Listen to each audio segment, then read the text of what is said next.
For over a year, the busiest shipping corridor in the world was transformed into a battlefield. Hundreds of commercial vessels were attacked, crews were killed, ships sank, and $1 trillion in global commerce ground to a halt. But then, just like that, the attacks stopped. In November 2025, the Houthis announced they would cease their campaign, and everyone thought the crisis was over. But the real story wasn't about a ceasefire. It was about what happened next. Because shipping companies had made a choice during those 14 months of chaos. A choice that would reshape global trade forever. And not everyone was prepared to go back. To understand what's about to happen, we need to go back to October 2023, the moment everything changed. On October 7th, Hamas attacked Israel. Within weeks, Yemen's Houthi militia, backed by Iran, pledged their solidarity with Gaza. But they didn't send troops. They sent drones and missiles, and they aimed them directly at one of the most critical trade routes on Earth. The Red Sea and Gulf of Aden are the arteries of global commerce. Every day, approximately $1 trillion in goods flows through these waters. Oil from the Middle East, electronics from Asia, food destined for Europe. The Suez Canal, which leads from the Red Sea to the Mediterranean, handles about 12% of all world trade. Its annual revenue to Egypt alone, $9.4 billion. But on November 19, 2023, the Houthis fired on their first commercial vessel. By February 2024, they had attacked 40 ships. By October 2024, the number had skyrocketed to 190 coordinated attacks on military and commercial vessels. And shipping companies made a collective decision: they weren't going to risk it anymore. In December 2023 and January 2024, over 2,000 vessels diverted their routes away from the Red Sea. Instead of sailing through the Suez Canal, a 12-day journey from Asia to Europe, they sailed around the Cape of Good Hope at the southern tip of Africa. That extra route, it added 10 to 14 days to every voyage, an extra 11,000 nautical miles, and approximately $1 million in additional fuel costs per ship. The Suez Canal, which had seen approximately 2,068 ships transit monthly, dropped to just 877 vessels by October 2024, a 57.5% decline in traffic. Egypt's economy was devastated. Port cities in Israel, like Eilat, went bankrupt. Insurance costs tripled.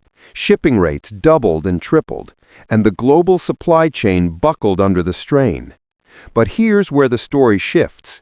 By October 2025, with military pressure from U.S. and allied forces mounting and internal power struggles within the Houthi leadership, something unexpected happened. The Houthis didn't just attack ships randomly. Their campaign was methodical, surgical almost. They divided their operations into 5 distinct phases, each expanding their targeting criteria.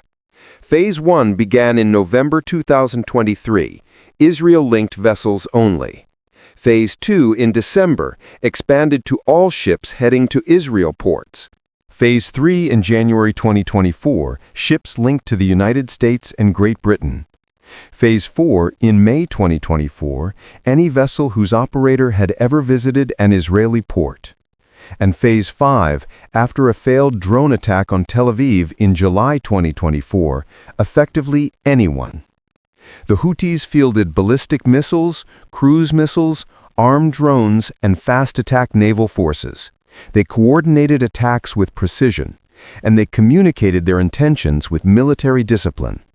This wasn't terrorism, it was asymmetrical naval warfare, executed by a non-state actor with Iranian weapons and North Korean technology. The response from the West was equally dramatic. In December 2023, the U.S. launched Operation Prosperity Guardian, a multinational coalition dedicated to protecting shipping. Britain, Australia, Bahrain, Canada, the Netherlands, France, Spain, and others contributed naval assets.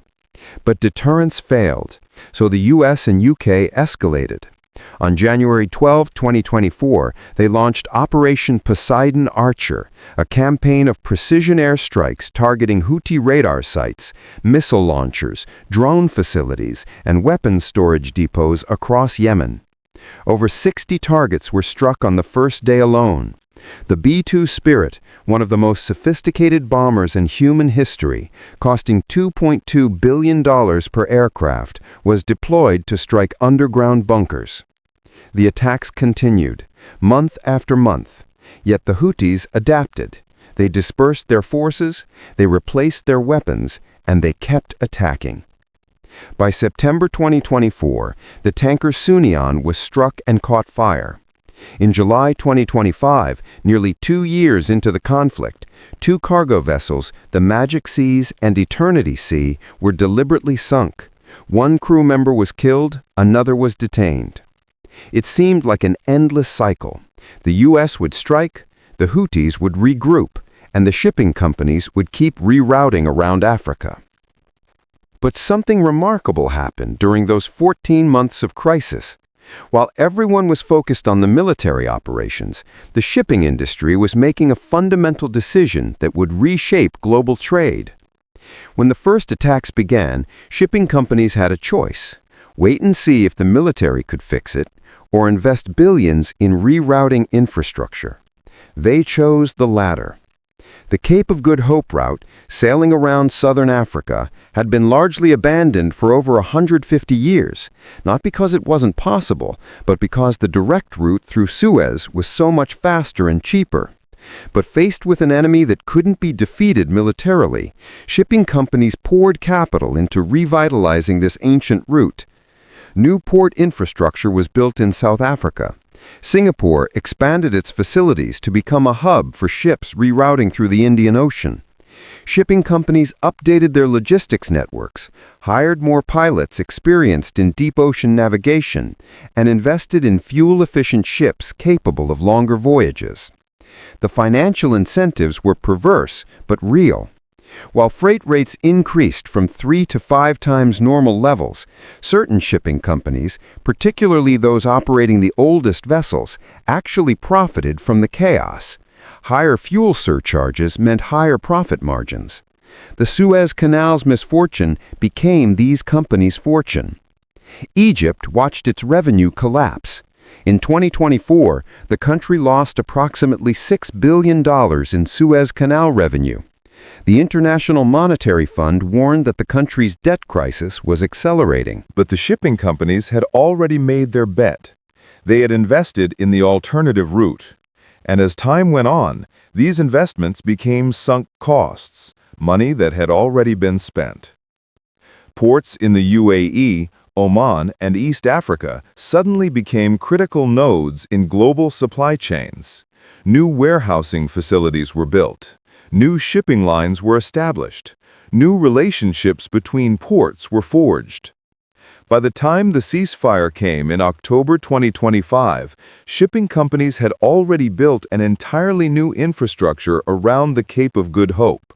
It had cost them billions, but they had hedged their bets.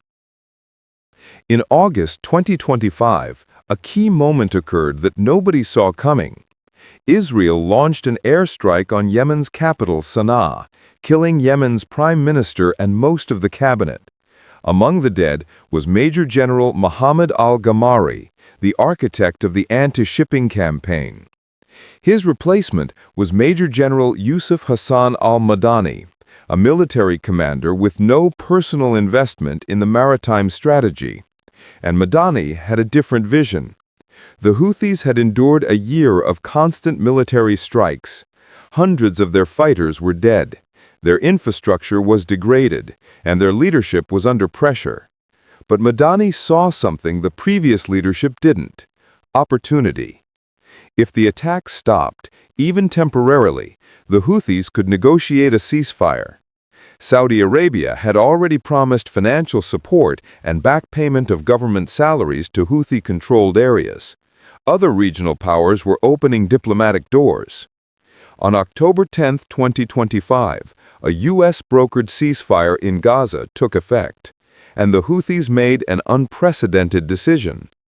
In an undated letter released in November 2025, addressed to Hamas and made public, Madani announced that the Houthis would cease their campaign against maritime shipping and Israel. "We are closely monitoring developments," the letter read, and declare that if the enemy resumes its aggression against Gaza, we will return to our military operations deep inside the Zionist entity, and we will reinstate the ban on Israeli navigation in the Red and Arabian Seas. It was conditional. It was fragile, but it was a ceasefire. Immediately, the international community began to celebrate.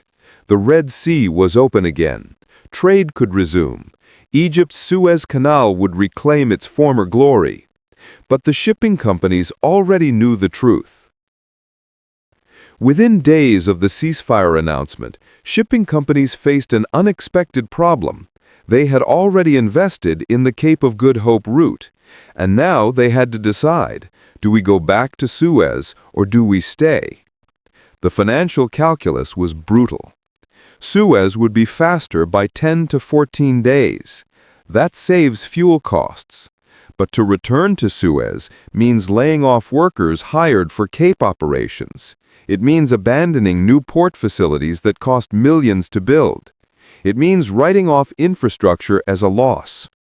More importantly, it means trusting that a ceasefire will hold. And shipping companies, by nature, are risk-averse. They plan for the worst case. What if the ceasefire collapses? What if the Houthis resume attacks? What if a future government in Yemen decides the maritime campaign is strategically useful again? Shipping companies looked at their options and made a choice that shocked the international community. They stayed on the Cape of Good Hope route. Maersk Line, the world's largest shipping company, announced it would continue rerouting around Africa. CMA CGM, MSC, Evergreen, all the mega-carriers issued similar statements. They acknowledged the ceasefire but declined to immediately return to Suez. The reason? Diversification, risk mitigation. By maintaining the Cape of Good Hope route, they had created redundancy in global shipping. If the Red Sea ever became dangerous again, they had an alternative. If Suez was blocked for any reason, political crisis, accident, natural disaster, they had a backup. For the first time in over a century, the world shipping network was no longer entirely dependent on a single choke point. Egypt's government pleaded with shipping companies to return. The Suez Canal Authority offered discounts, but shipping companies, having learned an expensive lesson, maintained their position. And so something remarkable happened. Even though the threat disappeared, the shipping industry didn't return to the status quo. Port cities in South Africa suddenly became international hubs. Oman's ports flourished. The UAE consolidated its position as a logistics superpower. Warehousing and transshipment facilities that had been hastily constructed became permanent parts of the global supply chain.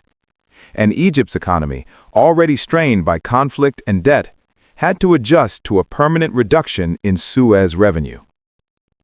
The ceasefire in the Red Sea has now held for nearly 1 year. The Houthis have not resumed attacks, and yet global shipping has fundamentally changed.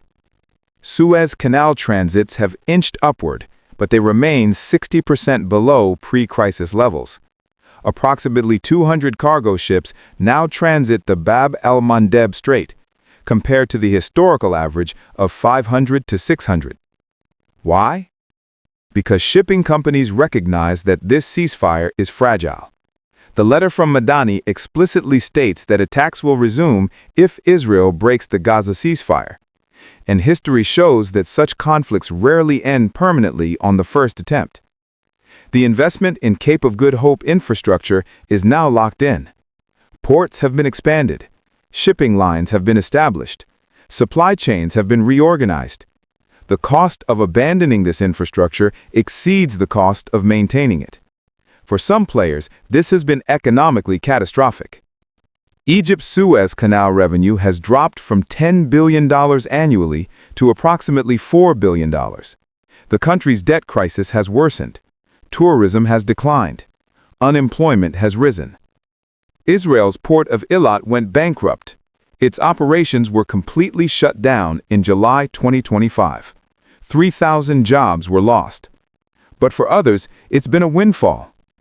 South Africa's ports at Durban and Cape Town have become strategic choke points in their own right. Oman has consolidated its position as a critical logistics hub. New companies have been created. New jobs have been generated. The global economy has absorbed the shock, but not returned to equilibrium. Shipping costs remain 30 to 40% above pre-crisis levels. This translates directly into higher prices for consumers worldwide. Everything from groceries to electronics to clothing costs more because it takes longer and more fuel to ship it. The UN estimated that $1 trillion in goods were disrupted during the peak crisis period. That's 1.3% of global GDP disrupted. Economists are still calculating the total economic damage. But perhaps the most significant impact is geopolitical. The Red Sea crisis exposed the vulnerability of the modern global supply chain.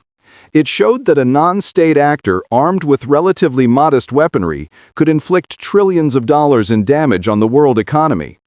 And it showed that when faced with a persistent threat, the private sector, not governments, would be the first to adapt. Shipping companies built an alternative to Suez. Governments couldn't deter the Houthis. Military strikes couldn't stop them. But economic adaptation? That worked. And now, even though the threat has diminished, that adaptation is permanent.